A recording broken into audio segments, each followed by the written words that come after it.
So again, thanks everyone for joining. This is the North Bethesda White Flint Implementation Committee. I am Enco Sierwood with the Montgomery County Planning Department. So tonight's agenda, share my screen here. So mostly updates this evening, just bring folks up to date in terms of where things are as we enter this new year. Bit about mobility projects, things that have been around for a number of years for Marinelli Road. Some other things that are happening sort of behind the scenes, not yet coming forward. Abby will give an update on Old Farm Creek meeting and issue that's been out there for a number of years. Not sure if Tom Lewis on this call, but hopefully he is. And then an update on parking. That was a zoning text amendment that the council approved last month. And the next meeting, gonna have a next meeting in May. I know that because we're gonna have a presentation on Rose Village. That's the development across the street from Pike and Rose. So I will start with mobility issues, and I'll stop and then open it up for any questions and do development updates, and then stop and then turn it over to Abby and go from there. So starting with this is the intersection of 355 and Old Georgetown Road. So this is a phase project. It was presented to this group. The planning board had a review of it for mandatory referral a couple years back. So the last phase is the removal of the pork chop or the hot rights at each leg of the intersection.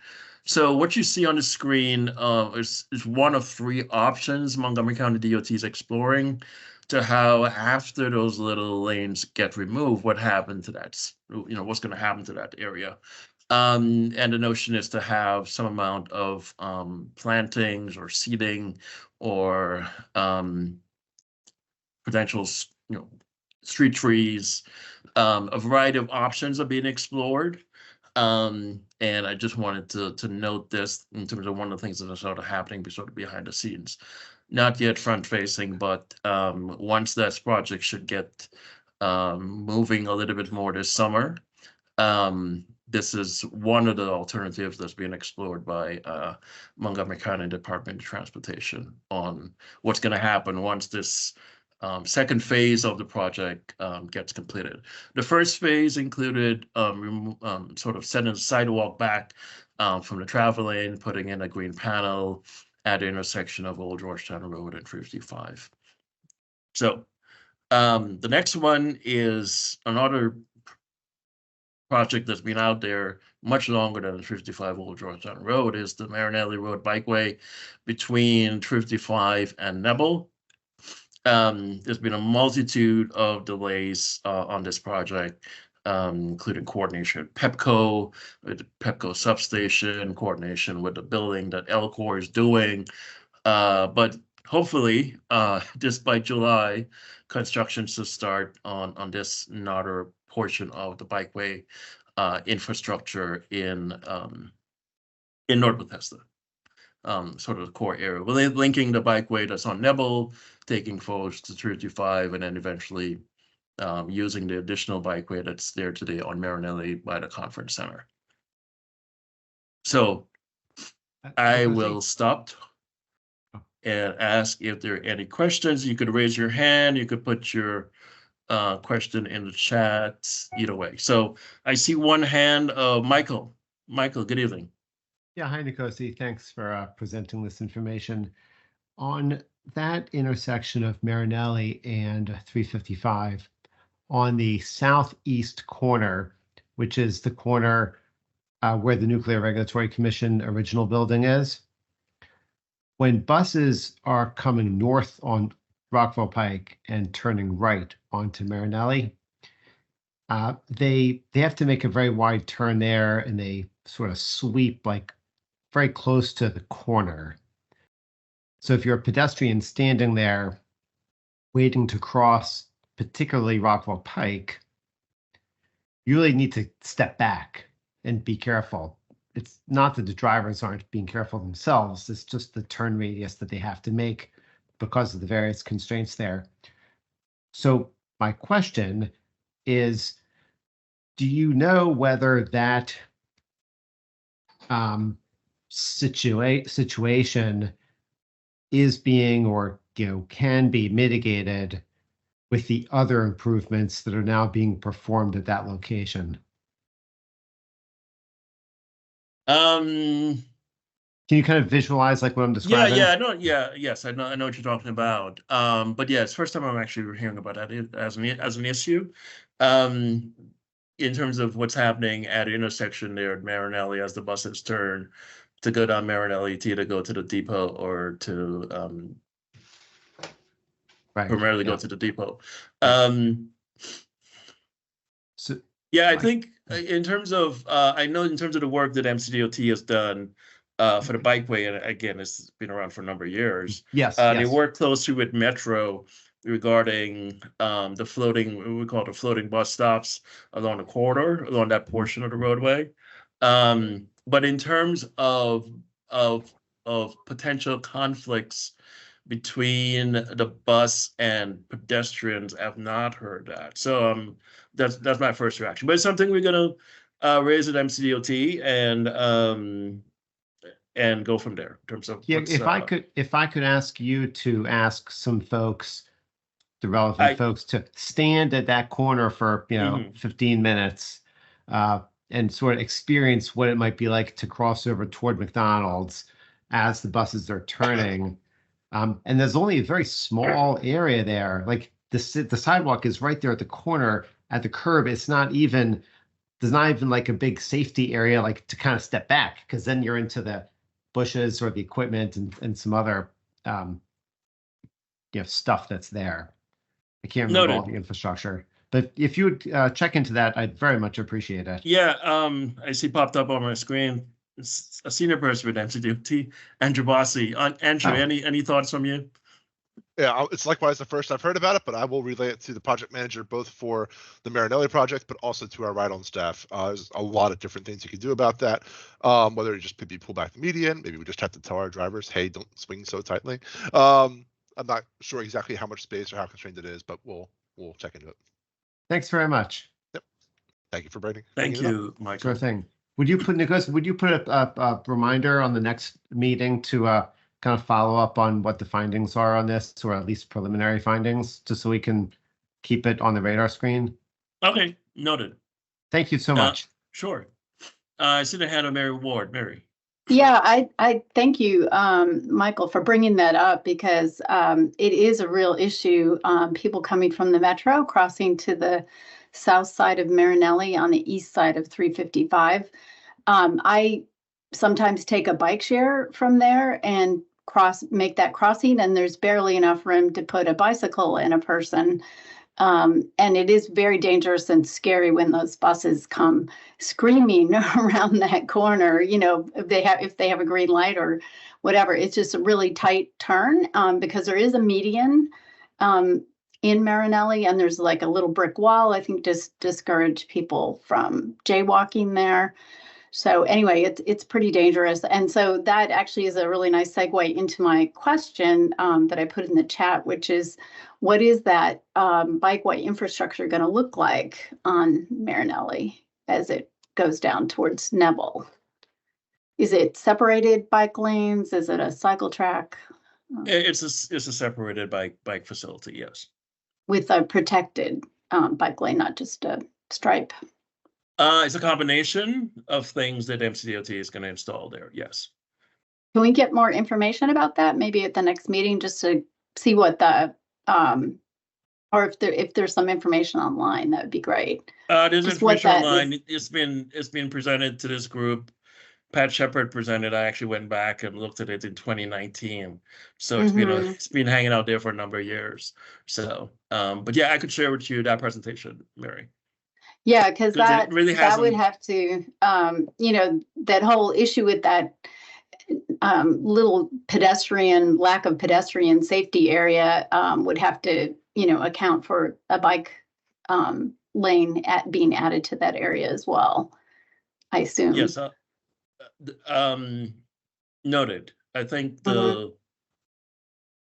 yeah, I have to go back and look at the plans regarding that particular, if that's an issue that was called out when the plans were originally developed, pre-pandemic. So Yeah, I'm sorry I don't remember. Things have evolved in that just painting a white stripe is not considered sufficient. And I think that's not the Montgomery County bikeway policy anymore. So especially in such a busy intersection. And then I have one more bikeway question that's related to the Old Georgetown and 355 intersection, indirectly, tangentially. But I've noticed, there is bikeway infrastructure that was put on the road, which is really just a double striped white line from, I think it's from Town Road. It's from the new configured intersection up towards 355. It doesn't go Correct. all the way.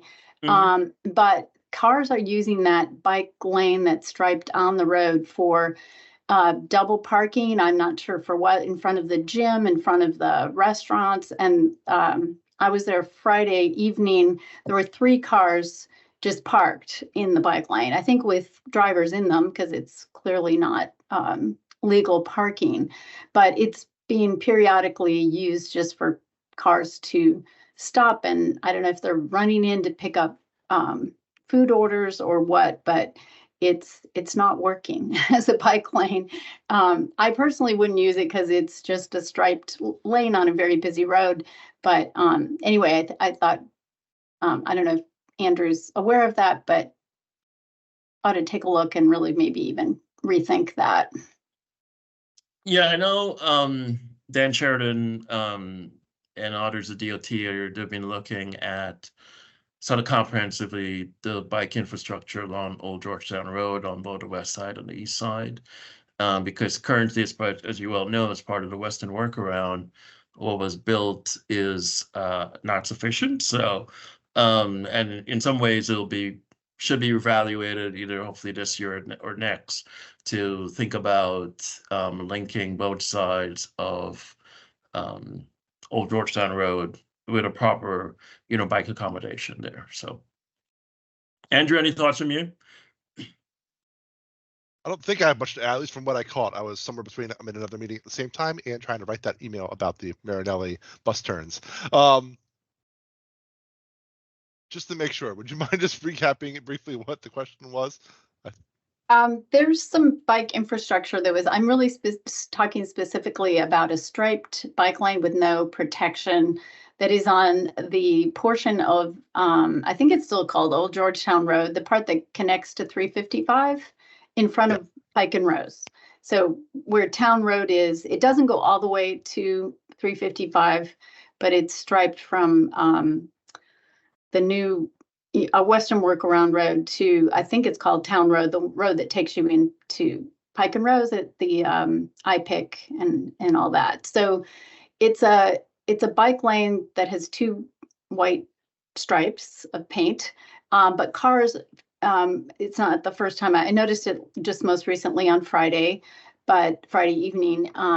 But it's being used as by cars to just basically double park and run in, I imagine, to pick up food or pick up somebody from the gym. So it's not, I mean, there were 3 cars double parked there Friday, and I've seen it multiple times. So clearly it's not being enforced, and I don't know if anybody's even using it, but the double parking shouldn't happen regardless because it's disruptive from traffic, but they are using it because now there's a little bit of space to the right of the travel lanes, or to the north of the travel lanes. I did actually catch most of that the first time. I thought I missed something else out there. Yes, we actually have a project that's in development along Old Georgetown, which is going to add in buffers and basically make the bike lanes better. So that should, I hope, resolve that. That's going to start construction. I think it's been pushed back a little bit because I think there's utility issues that are being navigated with that. But the current schedule has it on. Make sure I check it here. Starting construction in basically a year from now, February 2025. It's pursuing right now toward 35% design, and you should have 35% design in about a month.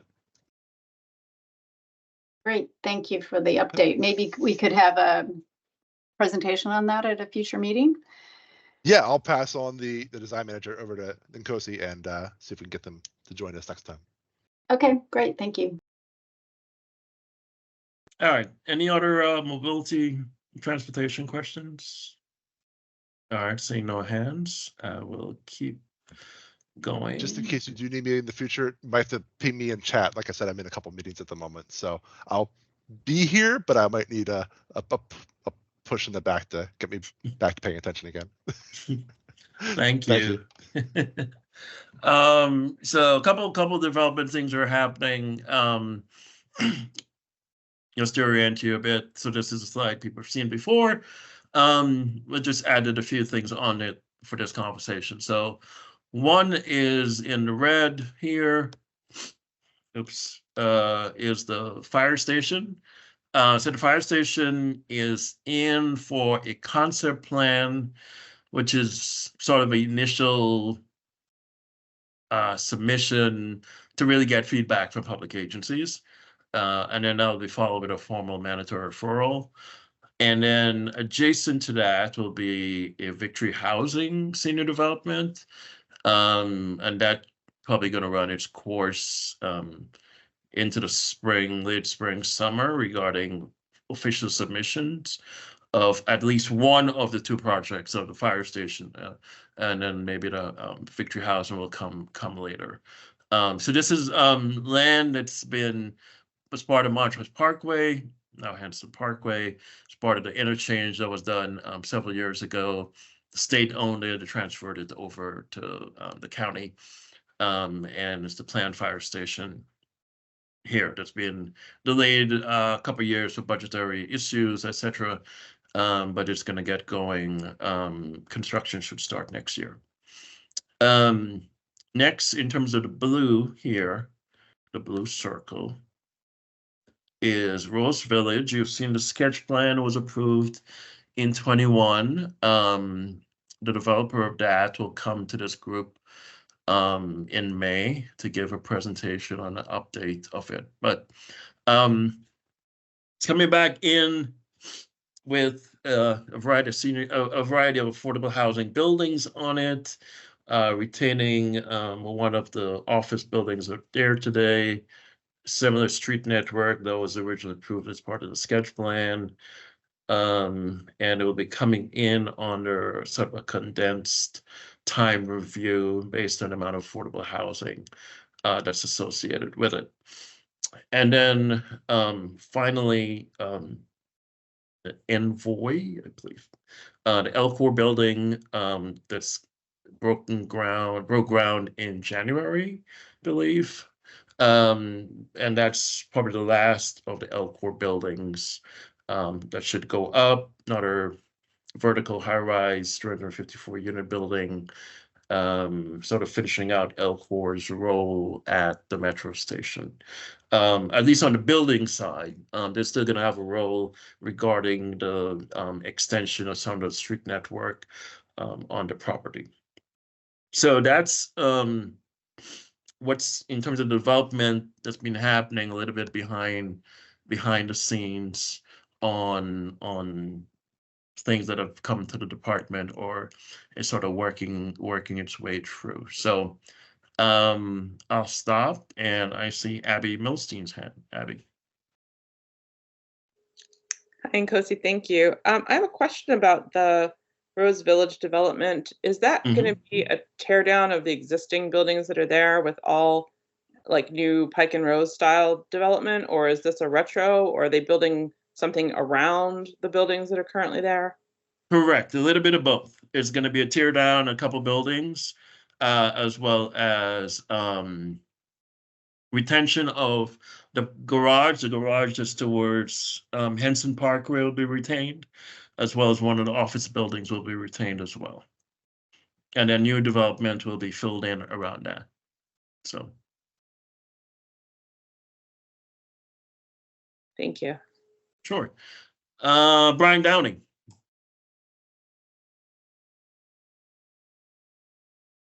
Hey, Brian, Nkosi.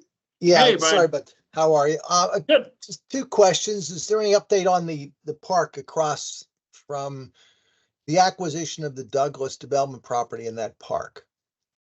I know Sure. they presented a couple months ago, or it was presented a couple months back. Correct. In November, yes. So I actually spoke to Brenda Sandberg, who gave that presentation. Brenda is a colleague in the Department of Parks. Yes, they have acquired the building. There are sort of the current tenants in the building have a couple more years to go on the lease for the to use the building, and then eventually after that, Parks Department will be likely knocking the building down and sort of beginning to move forward on it. So the key really is the public acquisition that has occurred, but allowing the lease terms to continue. And then once that's done, then Okay.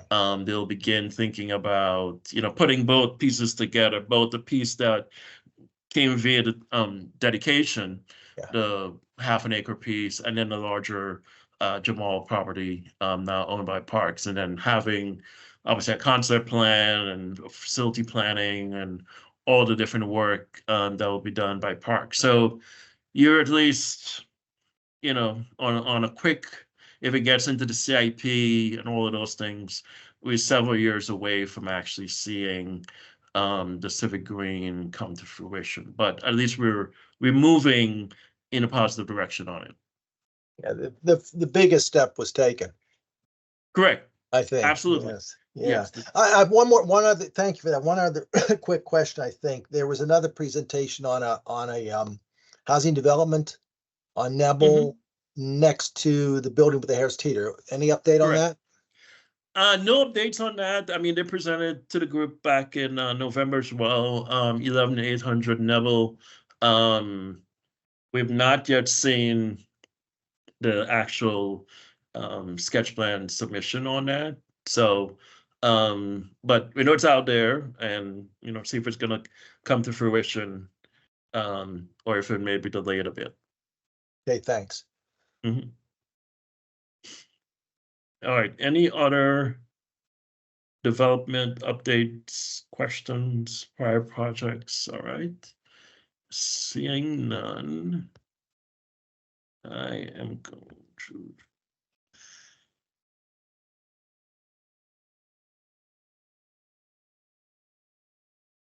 So next on the agenda is Abby Milstein. So recently, the council did a tour of a couple stormwater management sensitive areas in Grosvenor Strathmore area, as well as the Old Farm, Neilwood Creek area. And I know Abby was part of that. So Abby, I'll turn it over to you. Thank you, Nkosi. Appreciate it. As a lot of people on the call know, the community has been pushing really hard for the stream restoration of Old Farm Creek, which is the creek that runs in between the Lux Manor community and a part of Old Georgetown Road, Executive Boulevard, and the area between that, the undeveloped area, has been a problem for many, many years, in excess of 10 years, because the stormwater that's been running off of the development in and around White Flint has been channeled into this stream. Years and years ago, that stream was meant as a way for WSSC's infrastructure to move the raw sewage away from the community, all of the White Flint area, Lux Manor, Old Georgetown Road. But what's happened with the development of all of these properties, including everything along Executive Boulevard, Old Georgetown Road, Pike and Rose, and all the different things Nkosi is referencing, the stormwater management requirements, which are predominantly water quality, not water quantity requirements, have been less than adequate. And so the deterioration of that stream that sits between the two communities, between Pike and Rose essentially, and the development along Executive Boulevard and the Lux Manor community has deteriorated horribly. And last week, I think it was last week, I had the opportunity to walk the creek with DEP, some members of the county executive staff, Council Member Friedson, Council Member Stewart, and several other people from county government to get a full idea of what the deterioration back there is like. I don't think there was in anybody's mind any question as to the need for the stream restoration process. And for the first time in a number of years, I did get confirmation from DEP that that project will be moving forward.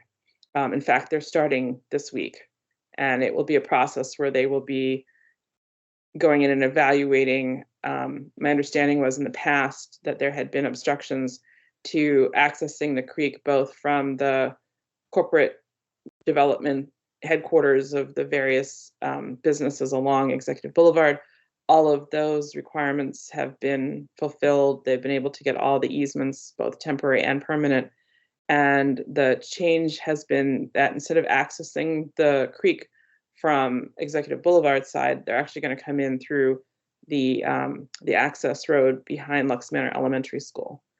So that's a pretty big, it's not really a road, it's more like a path, but that's going to be, at least for now, the planned approach. In the meantime, as Nkosi, you know, and many other people know, there has been a lot of flooding as a result of a lot of stormwater going into that creek, and some of that flooding was really devastating. In addition to that, we learned, and this might be good information just for some of the homeowners and property owners on this call to have, there have been new maps that have been created for flooding for the county, and people who were not previously in a flood zone are now in a flood zone. So you might want to check those county maps, because those homes are now not just available for, you can acquire flood insurance, you also, in some cases, are mandated to have flood insurance on those properties. And just bear in mind, and that's something I've been talking about for a long time, that the standards for water have changed over the years. And NOAA, the National Oceanic Institute that evaluates how much water is coming from the sky and falling into our communities, they haven't had a recent upgrade in their data for about 20 years. So until that data comes through as well, it's going to be really difficult, even under the current circumstances, for people to have a good idea about how much water could potentially be coming into their buildings or into their homes. So if anybody's interested, the county now has several maps online, and you can just plug in your information and you can find out if your home is now in a floodplain, which it wasn't before, or maybe removed from the floodplain. But the nice thing is that, you know, you are guaranteed to be covered with flood insurance if that happens. Once again, I will plug that any development that happens in and around the White Flint sector really needs to be done with an eye towards stormwater management, not just for quality, but for quantity.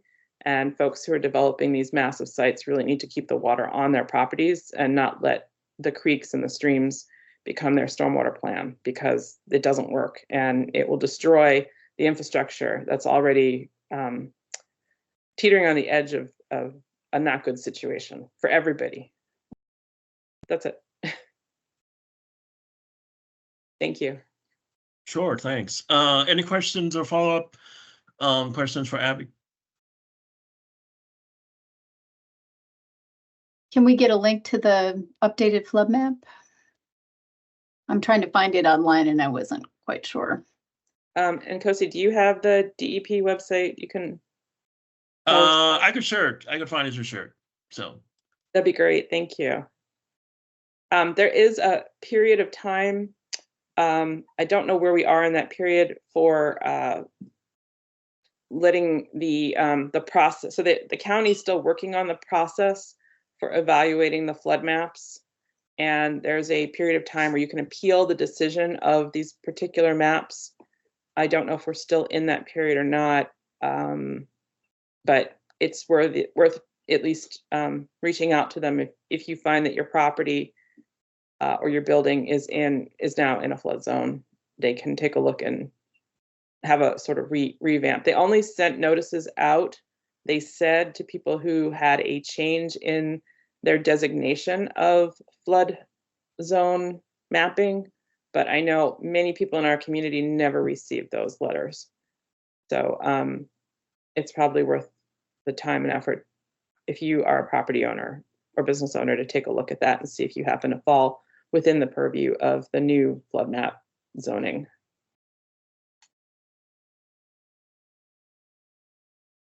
Okay, thank you, Abby. Just to note, I'll just share just some thing here on my screen. This is for folks who are not in the know as much as Abby does. This is from our MC Atlas, but this is Executive Boulevard. This is the Neilwood Creek that sort of runs from 6,000 Executive all the way west by Lux Manor local park. Abby noted in terms of getting access will come from this area, and then it comes. Sorry, and the then other side. You see oh, where the it other says, side. yeah, see where that little green path is on the left side of Lux Manor Elementary School?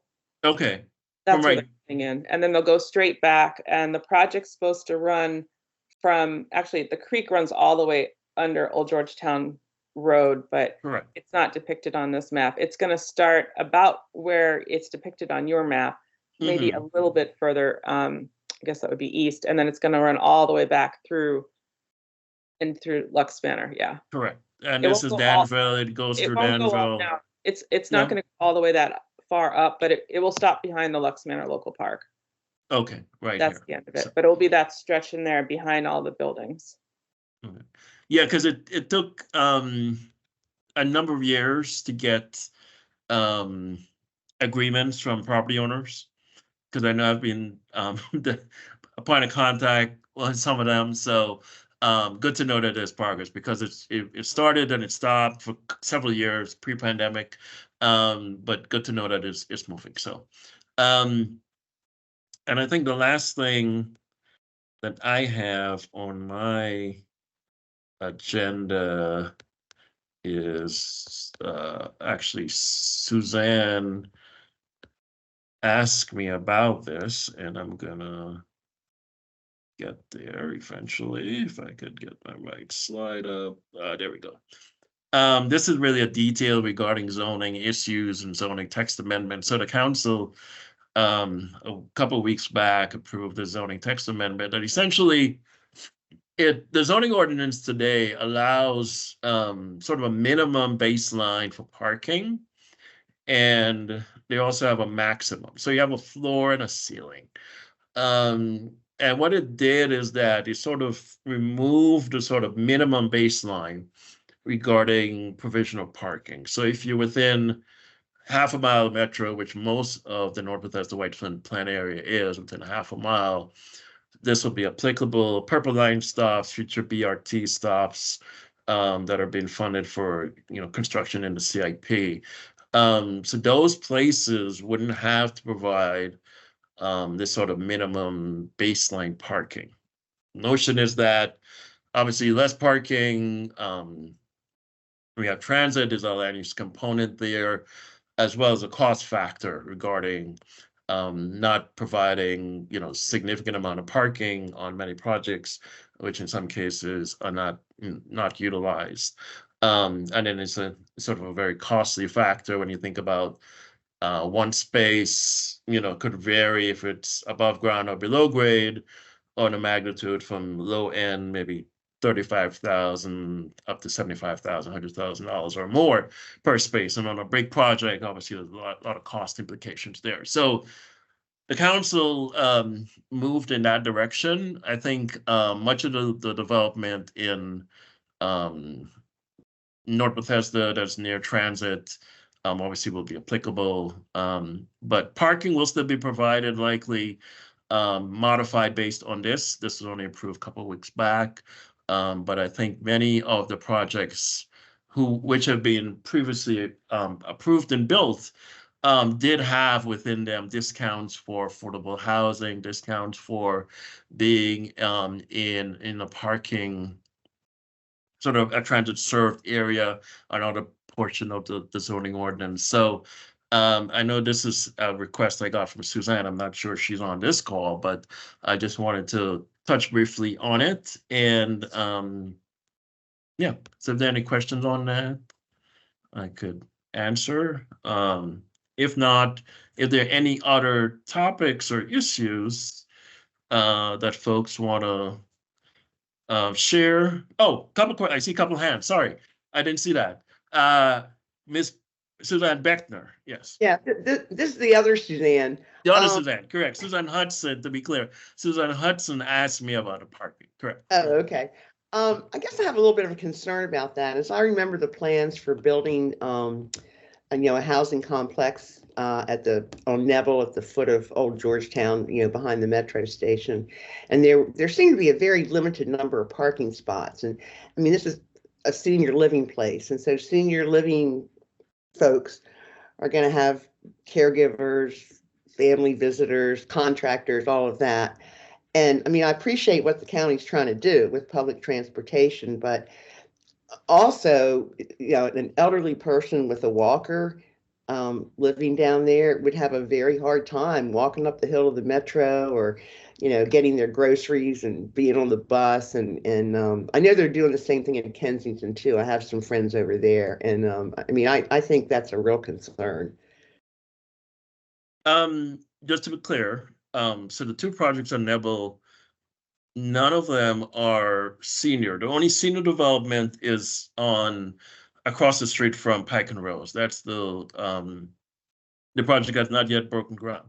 So 11800 Neville, which is a proposed all multifamily and affordable housing, that's not senior. That's just non-senior housing. And then likewise, the MHP project, which is right next door to the Washington Gas, that's also non-senior housing. Just wanted to clarify that. But Okay, however, right. your issue is duly noted in terms of, although the council may have moved in this direction, you still have a maximum number.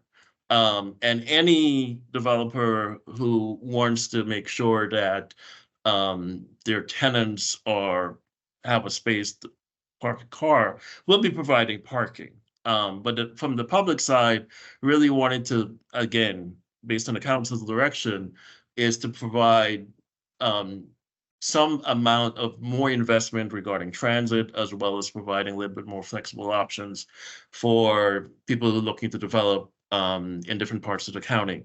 And granted, this is all linked back to either existing transit, metro, future transit, Purple Line, future bus rapid transit on the different routes that have been identified based on prior plans. So. Okay, well, thank you. Abby, I see your hand. Yeah, two questions about that. The first is, can we see on the map that you had earlier what a half-mile radius around the metro station looks like with regard to that ZTA? Well, for the sector plan, essentially most of the sector plan is within a half a mile, right? So I will bring back up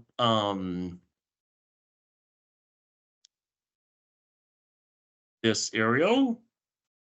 So this is a metro station. Much of the planned area is within a half a mile.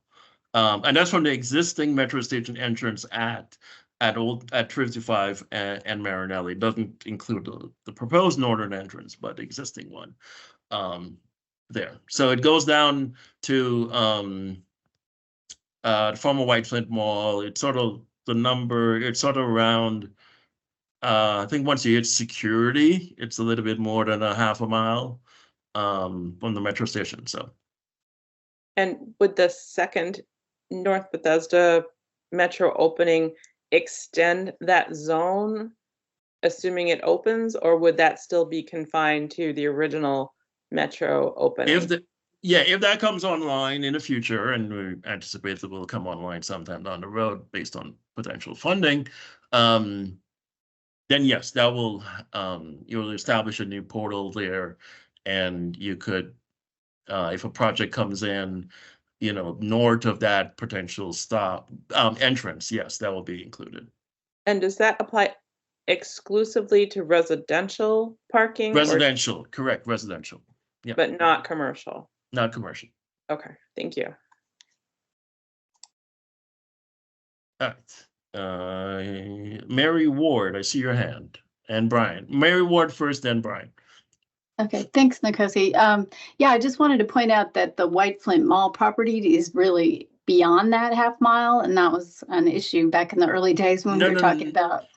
Most of it is Security Lane is roughly the marker.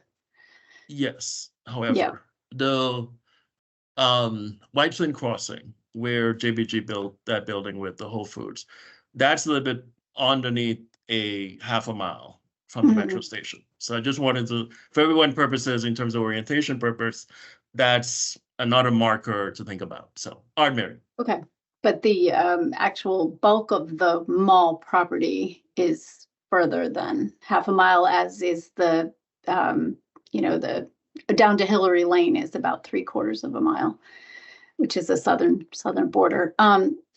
While we're mentioning White Flint property, I just wanted to ask if there's any movement on any plans for redevelopment. I've noticed some heavy equipment machinery over there, but I don't know if they're just clearing the open space more or taking more of the Lord and Taylor building down. I wasn't sure.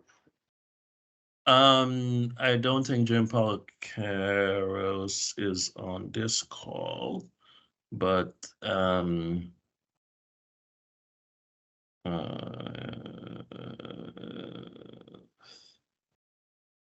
no, I don't see him here, but he's a VP with Lerner.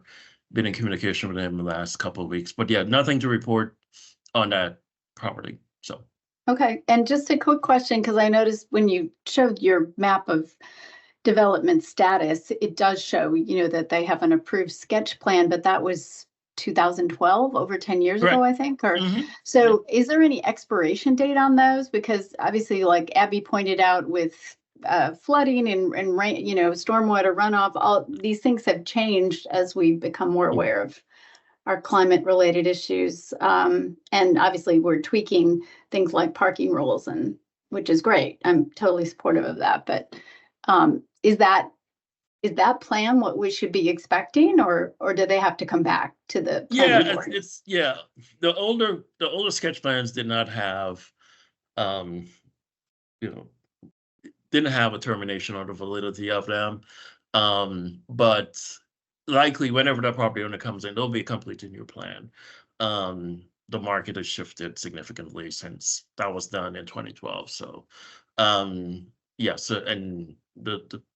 I don't know, that could be a starting point, but I think a lot has occurred in the 12 plus years since that's been approved. So yeah, I would anticipate something completely different than what was done in 2012. All right, Brian.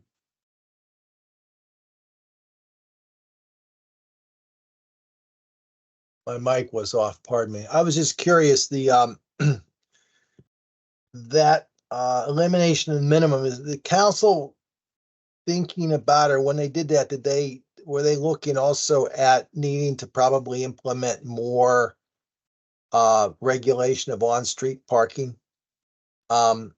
Sort of basically in, let's just say, satellite areas, because people will, if they can't find a parking space in their building, they'll find one wherever they can.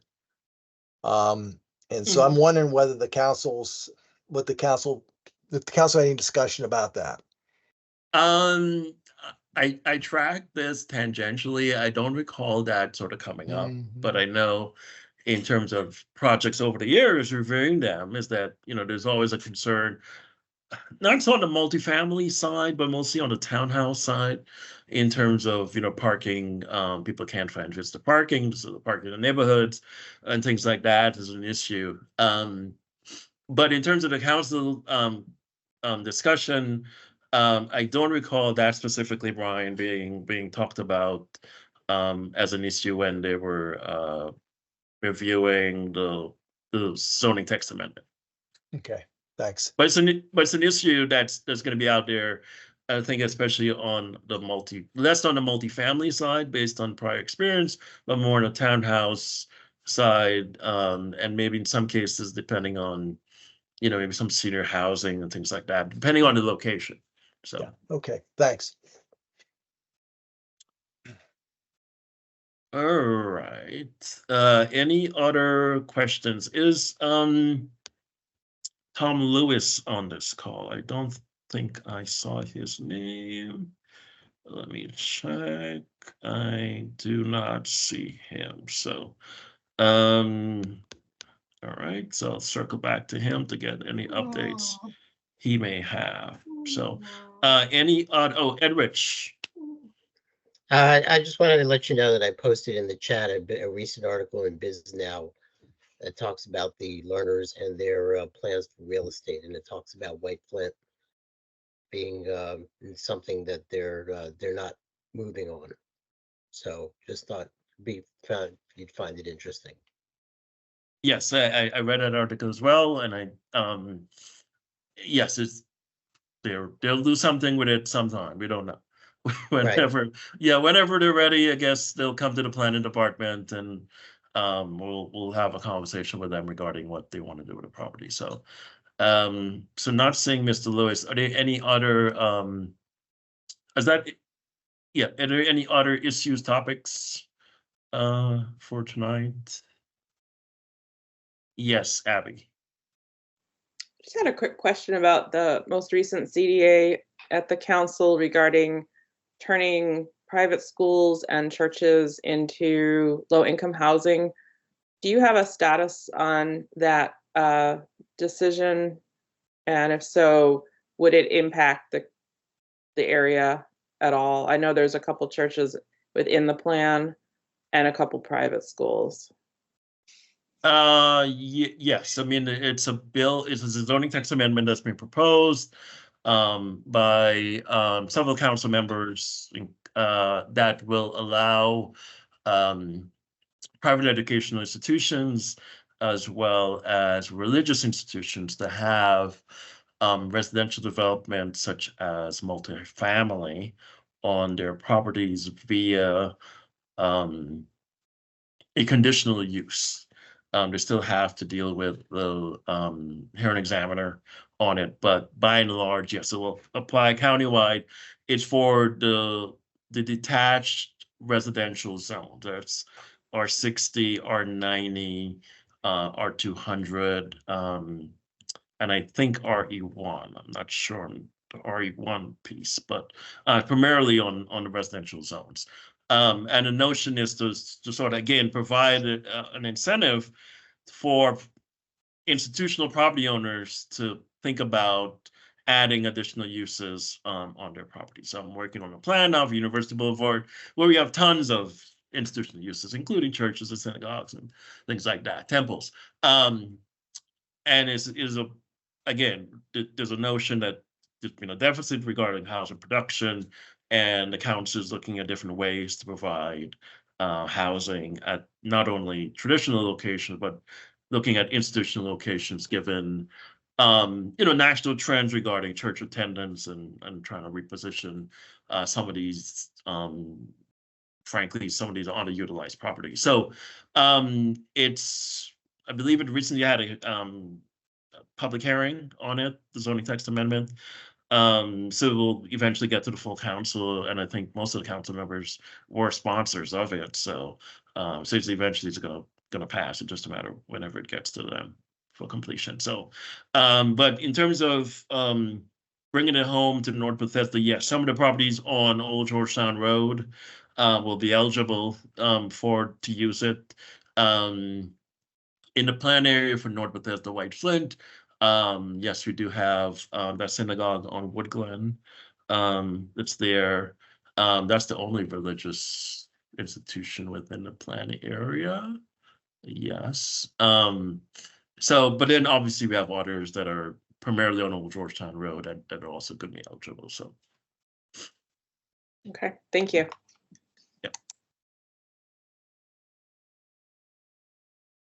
All right. Anything else? If there's nothing else, so next time we meet, you're gonna get a presentation on Rose Village regarding their plans, what they're looking to do for that. It's a big property, over 20 acres, I think. Site there right across from Pike and Rose along Town Road. We have some follow-up items with assistance from Andrew Bossy. Andrew, thank you, regarding the bus issue at Marinelli and Old 55, as well as the bikes on at Pike and Rose along Old Georgetown Road between Grant Park and Town Road.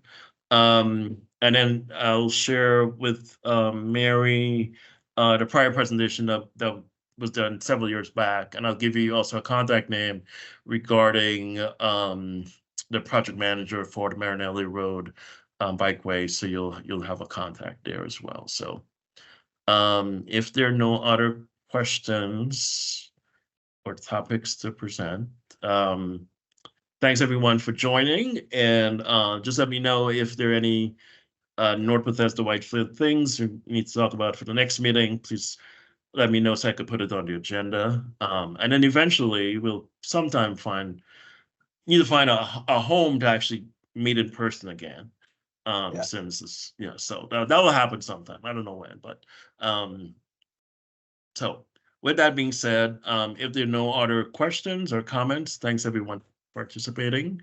And see you in May. Thanks, Nkosi. Sure, Thanks, thanks. Nkosi. Take care. Bye-bye. Goodbye. Thank you, Nkosi. Good night. Thank you. Bye-bye.